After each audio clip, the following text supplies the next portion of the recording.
Est-ce que je suis en train de parler sur l'intro? Tout à fait, parce que j'avais pas envie d'attendre d'attendre la fin. Donc moi, je suis comme ça, hein, je suis en train de bouffer l'intro. Les amis, bonjour, je suis ravie de vous retrouver sur le Soul Shadow Museum. Aujourd'hui, on se retrouve pour un nouvel hashtag que j'ai créé qui s'appelle le Tarospection 10 ou bien Tarospection 10, que j'ai également traduit en anglais pour nos copains anglophones. N'hésitez pas à le refaire de votre côté. C'est une série de 10 questions qui va nous permettre d'en savoir davantage sur notre relation au tarot. Vous allez voir, c'est fun, c'est plutôt rapide et sympa. Et je vous propose qu'on commence sans plus attendre par la question numéro 1. Let's go! Ok, la première question, c'est si votre parcours avec le tarot était un livre, quelle carte en serait la couverture? J'ai pas trop hésité pour la carte. Pour le tarot, un petit peu plus, mais je vais vous montrer sur quoi c'est porté ma préférence. J'ai choisi le Désert Illumination Tarot, qui est un tarot que j'aime beaucoup, notamment pour sa palette couleur. Et pour la carte, j'ai choisi ce qui correspond au 3 de bâton. Ici, c'est un 3 de chili, 3 de piment. Je trouve, voilà, elle raconte très bien mon aventure avec le tarot, qui est seul face à ce mastodonte, seul face à l'inconnu. Ça nous parle d'exploration perpétuelle, d'être un éternel apprenti, un éternel débutant et d'avoir à cœur d'explorer tous ces mystères. Voilà pourquoi j'ai choisi cette carte et puis elle est très jolie, je trouve. Question numéro 2, elle est trop dure. Si vous pouviez mélanger 2 jeux de tarot pour créer votre deck ultime, lesquels choisiriez-vous? Je me suis posée devant tous les tarots et je me suis dit, ok, si tu pouvais créer le deck ultime, qu'est-ce que tu mélangerais? Ne le prenez pas comme quelque chose de prétentieux, ok? Ok, je prendrai celui-là et je prendrai le tarot de Marseille, la version Besançon.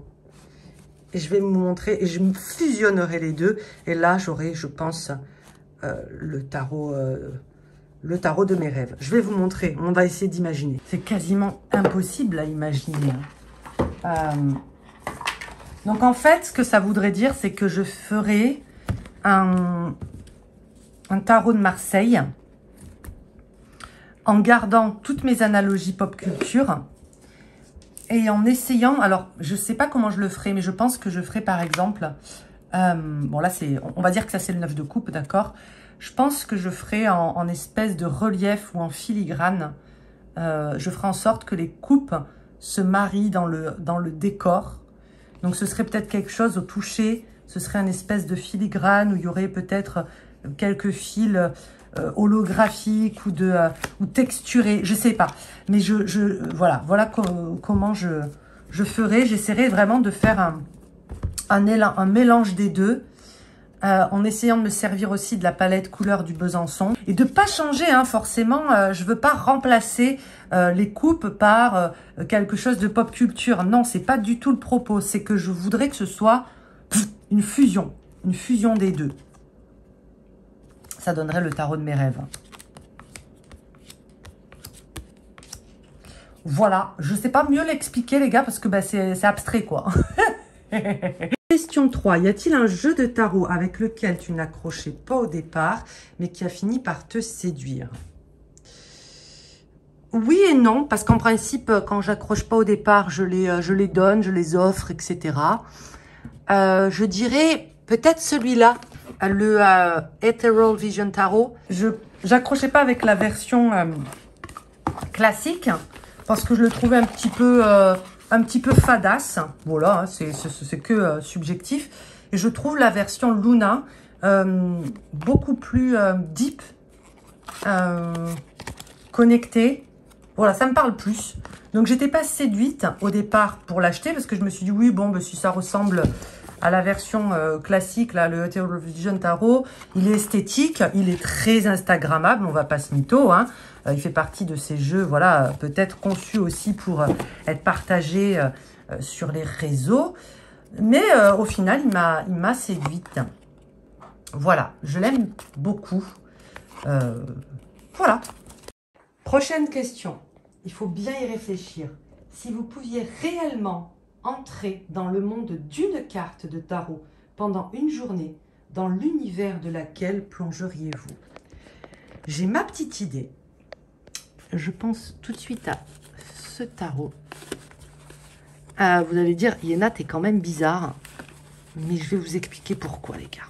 J'aurais pu vous dire, par exemple, je sais pas moi, l'étoile, un 9 de coupe, une tempérance, parce que ça doit être des expériences absolument divines à vivre. Mais au final, si vraiment, c'est une journée, pas plus, je veux expérimenter l'énergie brute d'une carte, ce serait celle-là. J'expérimenterai la tour, la maison Dieu, j'irai dans cet univers, je rentrerai dans cette tour, j'irai enfin voir qu'est-ce qu'il y a à l'intérieur.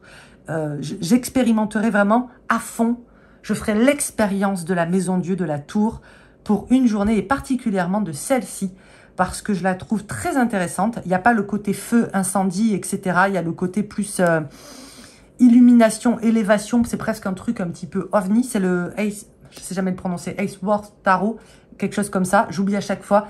C'est un tarot qui a été créé à partir d'un podcast assez lugubre, assez weirdos, moi j'adore. Donc, j'expérimenterai cette tour pendant une journée.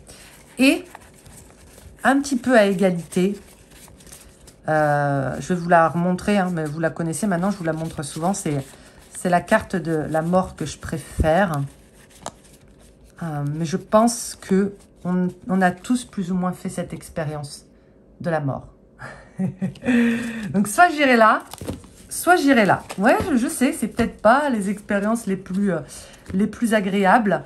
Mais en plus, quand tu ressors d'une journée passée dans le royaume de la tour, ou même de la mort, je pense que tu es changé à jamais et je pense que tu es beaucoup plus fort après. Voilà, c'est que mon ressenti personnel, chers amis. Question numéro 5, elle est très intéressante. La meuf qui se jette des fleurs, c'est normal, c'est moi qui l'ai faite. Dans vos tirages, quelle carte trouvez-vous la plus changeante, la plus versatile à interpréter? C'est-à-dire, c'est une carte, elle se montre rarement sous la même facette. Elle veut rarement dire la même chose en fonction, voilà, des tirages. Elle est très lunatique, on pourrait dire ça comme ça. Alors oui, ça pourrait être la lune. Alors, je fais une petite parenthèse, mais c'est un cas de figure qui se pose plus souvent lorsque j'utilise les cartes à jouer, que je trouve plus versatiles que les cartes de tarot. Bref, j'aurai l'occasion d'en reparler, de faire des comparaisons, si vous voulez, entre les énergies des cartes à jouer et du tarot. Autrement, la carte la plus changeante, la plus versatile, laissez-moi réfléchir 2 secondes. J'ai sorti le Rider-Waite, mais j'aurais peut-être plutôt dû vous sortir le Marseille, parce que c'est quelque chose que j'expérimente davantage avec le Marseille. Mais de manière générale, ce sont les 10, les amis. J'ai eu l'occasion de vous en parler un petit peu. Le 10, pour moi, vous voyez, bon là, j'en ai trouvé 2, hein, 10 de coupe, 10 de bâton, à un pied dans le monde des numérales, c'est-à-dire des arcanes mineurs qui vont de 1 à 10, voilà, comme par exemple là ici le 7, et déjà un pied dans le monde des personnages de cour. Donc le 10 est un hybride. Le 10 est un petit peu comme un fœtus qui oscille entre les arcanes mineurs numériques et les personnages de cour. C'est-à-dire, il est comme un fœtus en fait. Il est déjà existant, mais il ne s'est pas révélé à la matière. Il n'a pas été accouché, il n'a pas été engendré. C'est ma vision du 10 qui diffère peut-être un petit peu de la norme, que je partage avec Anna Cortez. D'ailleurs, je suis très contente d'avoir trouvé une praticienne avec qui je me retrouve dans ce qu'elle écrit. Donc le 10 est mutant, est mutable, est très différent d'un tirage à l'autre. Il peut me parler à moi soit d'un accomplissement, soit de la fin d'un parcours, soit déjà d'une énergie qui s'est incarnée dans la matière. Et quand il se manifeste dans cette facette-là, il va être extrêmement passionné, surtout dans le 10 de cœur. Ça va être un être un petit peu comme une entité qu'on va avoir du mal à maîtriser, etc. Bref, pour moi, les 10 sont des tricksters, hein, ce qu'on pourrait appeler des chenapans, des filous, des énergies adaptables comme ça, et donc très versatiles. Voilà, c'est que ma version, ma vision, mes ressentis du schmilblick, les copains. Question numéro 6. Une carte qui possède des qualités que vous admirez, mais que vous avez du mal à appliquer dans votre vie quotidienne. En gros, vous aimeriez bien ressembler peut-être davantage à cette carte, mais vous avez du mal à appliquer ces vertus à votre vie quotidienne. Je vais aller prendre... On va se prendre un petit Kawaii Tarot. Je vais vous montrer la carte en question. Elle m'est venue en tête de façon assez facile. La voici. C'est le 4 d'épée. J'aimerais être davantage dans cette dynamique-là, dans cette mécanique-là du 4 d'épée qui arrive à couper, à se concentrer sur une chose à la fois, à méditer, à se reconnecter. Vous voyez, le 4 d'épée, pour moi, représente l'alignement à l'état pur. Pas ce mot un petit peu fourre-tout qu'on emploie beaucoup en ésotérisme. Hein, vous savez, est-ce que c'est aligné, etc. Je visualise vraiment, quand je vois le 4 d'épée, cette espèce de fil, le fil de vie qui nous traverse, qui est très vertical, et ça bouge pas. Vous voyez, qui nous connecte du sacré jusqu'aux profondeurs de la terre. Bon, je pars un petit peu loin là, mais pour moi, c'est ça le 4 d'épée. C'est le point d'ancrage ultime de la tête aux pieds, en fait. Et c'est une vertu, c'est une qualité, une capacité que je n'ai pas, sur laquelle je travaille. Et que c'est pas que j'envie, hein, mais je respecte beaucoup et j'admire beaucoup. Voilà ce que c'est pour moi le 4 d'épée. Et puis celui-là, je le trouve très bien parce que, regardez, il est imperturbable, il est inébranlable quelque part. Et ça, chapeau, respect. Question numéro 7. Si vous pouviez ajouter un arcane majeur au tarot, quelle carte choisiriez-vous de créer ou bien d'inclure? Je vous ai sorti lui. Pas forcément des plus originales, des plus originaux, la carte. Bon, bref, je vais vous montrer. Je pense que je remettrai parmi les arcanes majeurs du tarot la carte de la prudence. Ici, c'est dans le tarot d'Eteia, le grand Eteia. Voilà, parce que elle fait partie des vertus au même titre que la justice, que la tempérance, etc. Et j'adorerais qu'elle figure parmi les arcanes majeures parce que c'est une carte qui me parle beaucoup. J'aime beaucoup cette représentation-là de la prudence. En plus, c'est un très joli mot, prudence. Coucou prudence. et voilà. Voilà, la prudence qui revient parmi les arcanes majeures. J'adorerais. Question numéro 8. J'ai choisi le Tripping Weight Tarot pour vous partager une carte qui représente votre mantra actuel dans la vie. Alors, hop, mon mantra, l'As de bâton, que j'aime beaucoup. C'est une carte que j'aime beaucoup. Je vais emprunter un slogan qui n'est pas de moi, hein, qui est de la Française des Jeux. Je me rappelle que je l'ai entendu gamine, où j'étais jeune, et il m'a marqué. Ça disait 100% des gagnants ont tenté leur chance. Et je trouvais ça, waouh, c'est trop bien trouvé. Bah oui, c'est trop bien trouvé parce que c'est vrai. 100% des gagnants ont tenté leur chance. Et c'est un bon mantra à se répéter pour oser créer, pour oser aussi passer à l'action. Il y a de ça dans l'As de bâton. Oser prendre ce bâton, cette baguette magique et aller dispenser notre magie un petit peu partout autour de nous. Il n'y a pas que les autres qui ont ce potentiel-là. On l'a chacun et chacune en nous. Et il ne tient qu'à nous de passer à l'action. Il y a quelque chose dans cet As de bâton. 100% des gagnants ont tenté leur chance. Let's go! Question numéro 9. Si vous pouviez inviter 3 cartes à un dîner, qui aimeriez-vous avoir autour de votre table? J'ai un petit peu triché. Je m'en fous, c'est moi qui ai fait le hashtag. C'était difficile. Hein. Franchement, c'était difficile de choisir, mais j'invite Allan Kardec, le pape, le hiérophant, déjà parce que c'est toujours agréable, j'imagine, de parler au pape, de parler au hiérophant. Voilà, on va énormément apprendre en la présence du hiérophant, donc ici d'Allan Kardec, ça c'est sûr, ça fait aucun doute.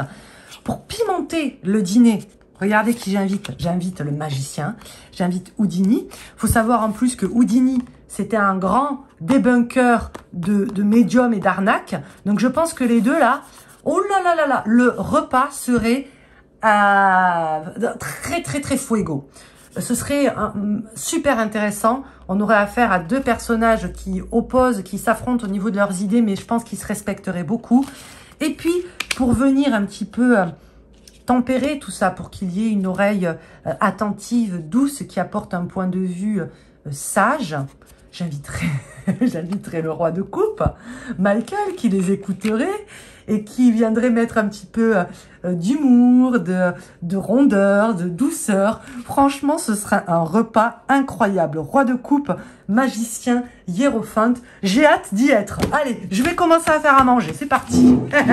Si tu devais donner un conseil à la carte que tu redoutes le plus, quel serait le conseil que tu donnerais à cette carte? Vous allez voir, ça peut être étonnant et pourtant à chaque fois que je la vois, eh bien, j'aime pas trop la voir. Je vais vous la montrer et je vais vous expliquer pourquoi. N'oubliez pas, les copains, que l'art divinatoire est un art. Hein, le fait de lire les cartes, c'est un art. C'est qu'on a chacun et chacune nos sensibilités. Et c'est OK si ce que je vous dis, ça ne vous parle pas ou que vous ne le voyez pas du tout de la même façon. C'est tout à fait OK. Il n'empêche que quand je tombe sur cette carte qui ne veut pas se montrer, eh bien, j'ai tendance un petit peu à grincer des dents.